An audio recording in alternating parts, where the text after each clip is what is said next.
The bare knuckle game is totally different than the boxing game. Big shots from Johnny Bedford. He out. Huge shots. Big uppercut from the Maria. Definitely turning up the pressure now. As soon as you go in there, referee, box, that means you have to be going. And it's non-stop. For them 5 rounds, 2 minutes, non-stop. You have to keep throwing shots. You know, Malignaggi, he's a little fucking pussy that plucks his eyebrows. I want to spark him.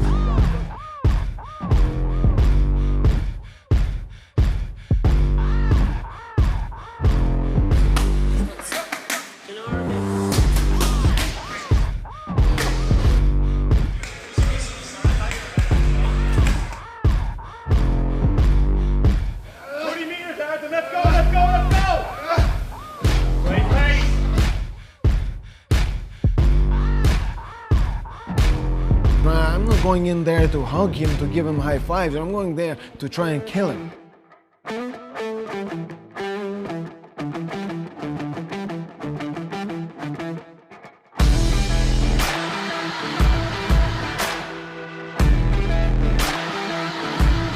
This for me is easy money because he's basically a punching bag with legs. You're not fighting Jason right now. You're not fighting right. I don't think dealing with Artem Lobov is going to be a problem. I think dealing with myself and doing things properly is probably more of a problem. And I've made the adjustments as camp has gone along.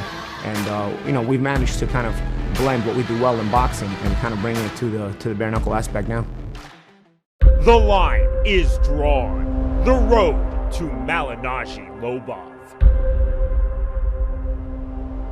Like I've been doing for about the last 10 years, when Artem comes to me with an idea, it's kind of my head in my hands. My initial reaction, it was craziness. I was like, what? Once he has his mindset on something, it's over, so. All these combat sports now are getting very popular. So why not bare knuckle?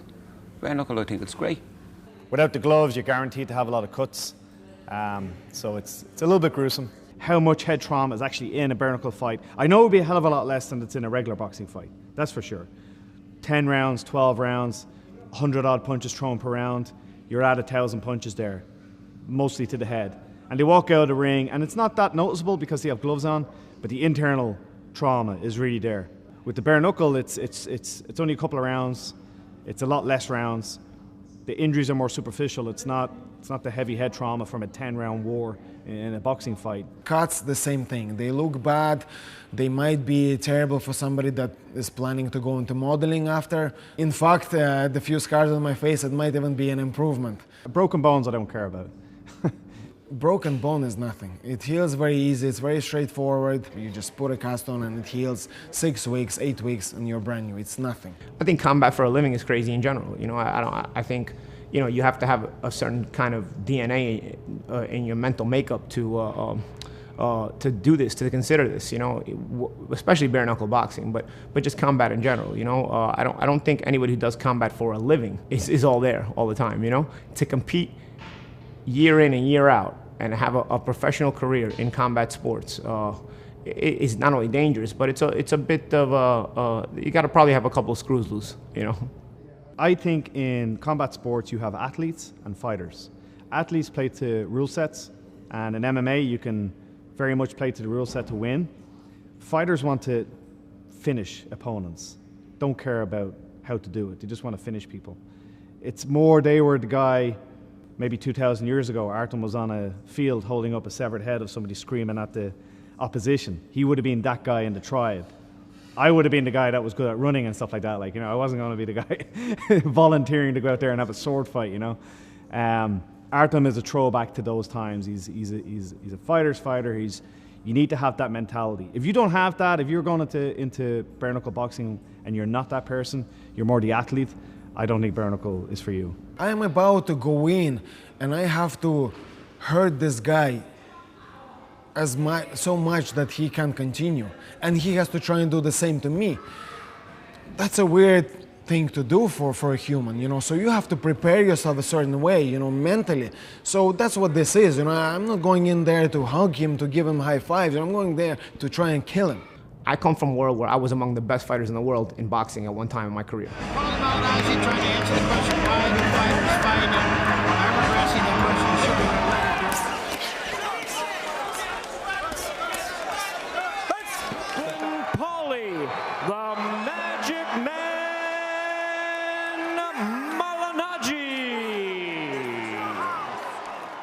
Okay, there were years of my career I was among the best fighters in the world. Okay, this guy was never like that even in his own sport. So this fight is a mismatch from top to bottom. People just want to see it because of the beef. And you're going to see a lot of blood because of the beef, but this is going to be an assault on June 22nd. He's been in boxing for many, many years. You know, he has won 2 world titles. He's faced some tough competition. Now, he got his ass whooped by every single one of them. He's never beaten anybody good. So that, of course, is a big factor. But still, you know, he managed to hang in with them. You know, he didn't get stopped by everybody. He managed to showed some toughness in there. But once again, that was back in the day. You know, he's not the same person anymore. And even especially when you talk about toughness, in order to be tough, in order to, when anybody else would say, I quit, and for you to say, I'll push on, you have to have that fire burning in your heart. You know, you have to have that want. You have to be wanting to compete, to be competitive, to be the best still. He is long gone. He wouldn't have retired otherwise, you know. He is long gone. No, I think any fighter that has the heart to get into any ring and fight against anybody, they have to have some heart. And I think anybody that keeps going in, they have a heart. He will literally come to me on a Monday and go, so coach, we're going to Ukraine on Saturday. I'll be like, what are you talking about? I got myself a fight. I'm like, what? He go online himself and start private messaging people, will you fight me, will you fight me? Until one guy says yeah, and he goes, I'm fighting that guy. I'm like, Artem, it's supposed to be like I set it up and we do training camps. He says, no, I just want to fight. I go, okay. And you know, he has both excelled because of that and he suffered because of that. He had some losses, accepting these crazy fights on such short notice, going from 145 to 170. I just think it's very hard to find someone, a genuine coach, a genuine fighter that won't look at that pathway and go, it's a bit crazy. I wouldn't recommend it for my next wave of guys coming up. Well, I'll tip my hat to it. That defines the mad samurai. Yes, it does. Yes, it does. Yay. Oh, yes. Tell Dada what it is. I'm a father feeding his cub now. You know, that's not something you can mess with. That's not something you can stop. With Artem, there's always emotions involved. He naturally does a fantastic job at that. Because here's our first time seeing somebody with a lot of MMA experience going against somebody with a lot of boxing experience in a bare knuckle environment. I think a major difference, 2 major differences. One we already spoke about, the lack of gloves. And secondly, the additional clinch that happens in bare knuckle as opposed to pure boxing. But his Muay Thai and wrestling against a pure boxer, Artem is going to feel like a world-class athlete in those areas. It's going to be very off-putting to Paulie. That's maybe, I don't know, maybe he has worked a little bit in his wrestling, maybe he has worked a little bit in his neckties, but even if he was just to be doing that every day since this fight got announced, he's still 10 years behind Artem. So I think that's going to be a major difference in this contest. We are, looking at certain things. Paulie's using certain people to help him from the MMA side, as far as grappling and stuff like that. But we're gonna make it where it's not. I don't want to reveal our game plan, but we're gonna make it where we're really not gonna be in those clinches as much.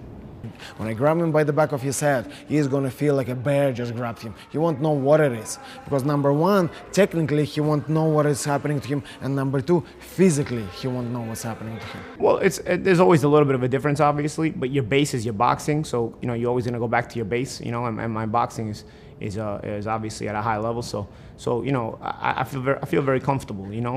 Sure, there's some adjustments to be made. I think the main adjustment that had to be made was probably closing the hands properly.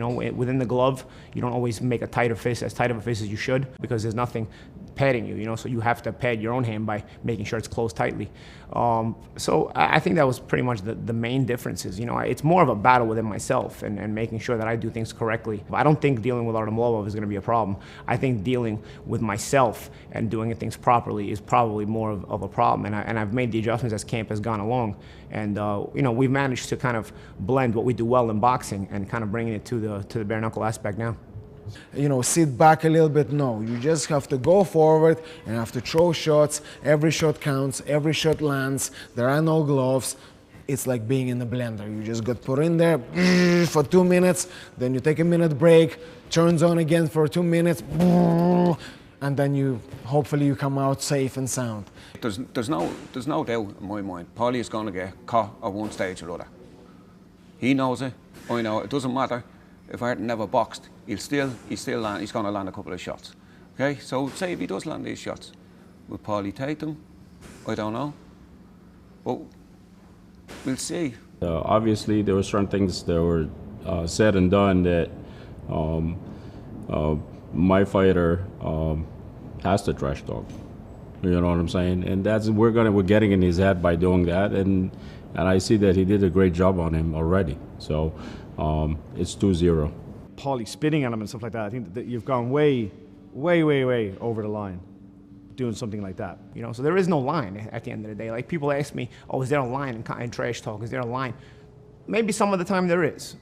In this case, that line was passed a long time ago, so I don't have to respect the line, because then if I respect a certain line that you shouldn't cross, then I'm the only one respecting it, and I don't need to be the only one respecting it. As a matter of fact, I don't have to respect anything about him, and I don't. And I think Paulie has crossed that line many times, and I think the whole of boxing community is embarrassed for him, is embarrassed for his behavior.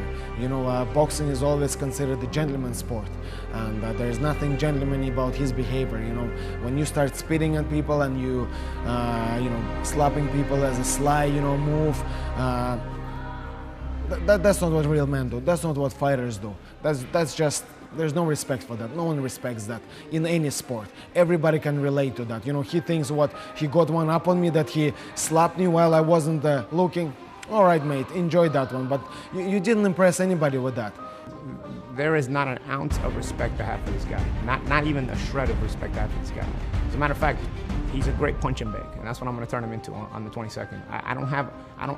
This goes way beyond this fight, you know what I'm saying? So I've lost respect for this person a long time ago. Don't worry, I'm gonna hospitalize you. You understand? And you don't want to do it. You're gonna get hurt. Because you're gonna get blown up. Bro, don't threaten me here, bro. Don't fucking threaten me here, bro. Don't threaten me here. Don't threaten me here. Why do you allow men to slap you? Why do you slap? I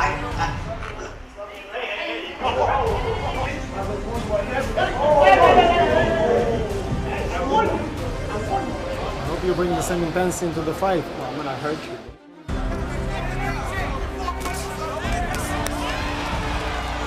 You know, we're asking a marathon runner to do a sprint. And how do you think a marathon runner will do a sprint against other sprinters? Not well. And I'm a fucking sprinter.